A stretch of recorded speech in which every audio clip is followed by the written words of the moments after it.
In this video, we will take an overview of 6 important government agencies that every Singapore business need to know. So let's start. The first government agency that I am showing here is called ACRA, and ACRA stands for Accounting and Corporate Regulatory Authority. If anybody is incorporating his company in Singapore, then in that case his journey starts from this government agency, because ACRA is the organization, or ACRA is the government agency that oversees the business registration process. Also, if somebody has a company, the journey will also end with ACRA, because the closing of business is also handled under this government agency. Now, so far as our services are concerned, the services that APICA offers, the scope that is relevant in this government agency is more related to company law, because we work in company incorporation. But scope of ACRA as a government agency is not restricted only to Companies Act, but they also handle elements of Public Accountants Act as far as audit goes, accounting aspects, and also other business registration aspects. Every year, the filing that you need to do for your company is to be done in ACRA. Annual renewals and any other changes needs to be notified in this government agency. So this, I feel, is one of the most important from the viewpoint of business registration and management.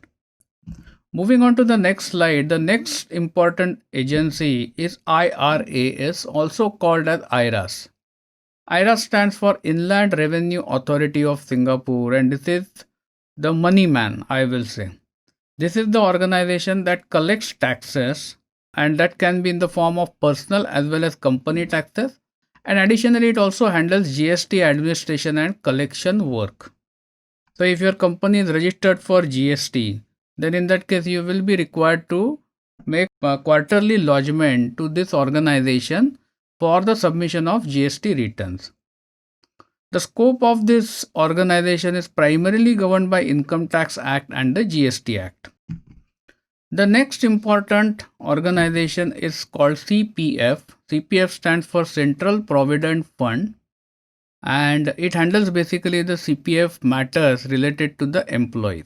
So if your company is engaging any employee who is either a Singapore citizen or Singapore permanent resident, then you will be required to register the organization, your company, with CPF board and make monthly submissions to CPF board on account of deduction of CPF and submission of CPF amount to this board.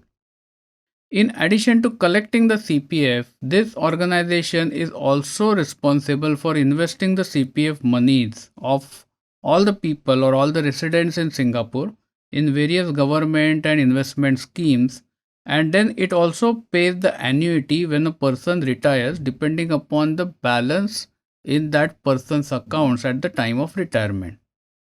So basic idea is that whatever is the sum accumulated till the age of 55 or 60, that amount will be given back to the person in the form of a monthly annuity payment. The next important government agency is called MOM, and MOM stands for Ministry of Manpower. If you are engaging any foreign manpower, then this is also one of the important organization or government agency for you. Application of employment passes, dependent passes, S passes, or any other work permit is administered under the systems of this organization. Additionally, levies are paid in case of S pass holders and foreign workers, and also the quotas and related decisions are taken by this ministry.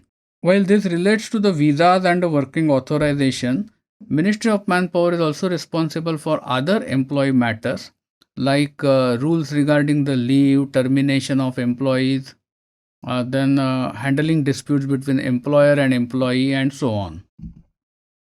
The next organization that is important for any new Singapore company is Enterprise Singapore. So Enterprise Singapore actually may not be relevant for every Singapore company.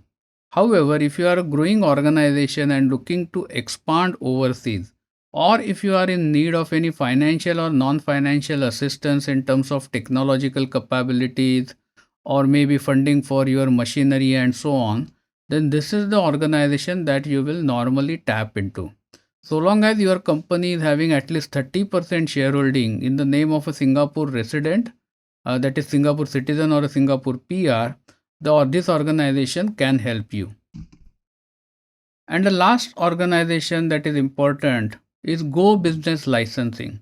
This was also called as License One till few years back. So this is the portal where you can find what are the licenses applicable to your business idea. You can use also for license administration in the sense that you can apply online for any licenses from this portal.